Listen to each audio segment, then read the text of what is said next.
We found these autochromes, the autochromes from the Frères Lumière that were invented in approximately 1910, 1908. And these photographs in color were really the key thing in terms of look, the autochromes. We wanted, as I said, to warn the image, to pull it down, you know.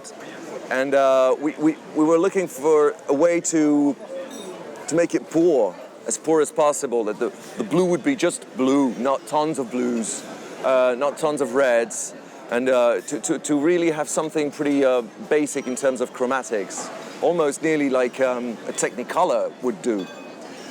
For that, the Alexa was definitely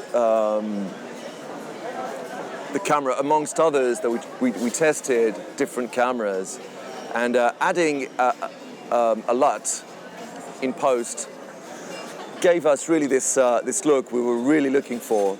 And I pushed the camera also in its limit. It was nearly 2000 ASA. We pushed it that far to have a sort of natural grain that would come out of the camera that would help us even avoid using grain in post, because it's pretty different in the end. We pretty like this because it gives this texture in the blacks, a bit grainy in the skins also, and in the distance, in the clouds, you know, in this average gray, you would sort of bring some sort of a little grainy thing that was perfect for us. I tested many lenses also.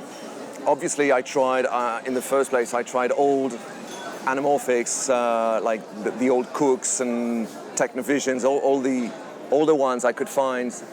The Primo, also the first Primo. I wanted to try this, even though I knew it wasn't the good idea, because Bruno Dumont is somebody, he needs a lot of definition. He needs to be really in focus on his characters. So I knew these lenses would bring new problems in terms of directing with the actors.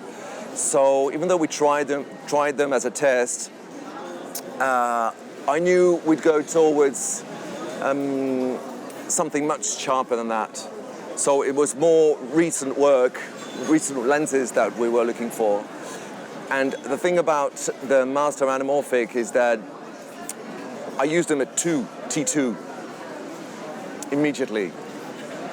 And I noticed that all the backgrounds, even in wide shots, were going blurred and out of focus. And all these little details were, I mean, close to this effect we had in the autochromes at the end of the day. The depth of field was nearly the same. So it was very interesting also for the period we were talking about, because we had to avoid all the anachronism, you know, in the frame, all the backgrounds. We had to sort of get rid of them as much as possible. So this was the key thing, to use the lenses at 2 and to have this sharpness, exceptional sharpness on the faces.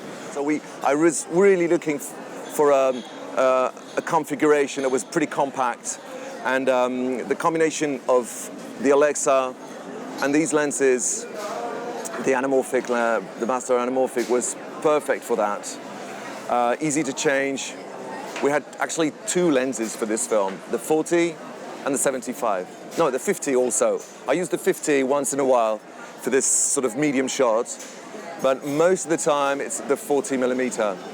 I had a chance to have the 35mm also for the interiors, which was very helpful for the wider shots we needed. It was a very, very tiny little place we shot in, so it was pretty welcome to have this 35mm.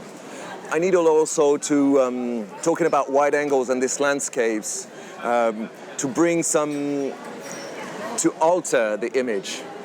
So one would see the film and really be surprised we used Master Anamorphics, because we pulled it down a lot. You know, we brought some out of focus on the edges, vignettage also, defocus sometimes, refocus on the other hand.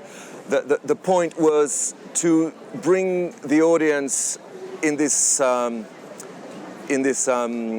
period, right, in 1910, but also it has to take place now. Also, it has to be present. It's not a postcard.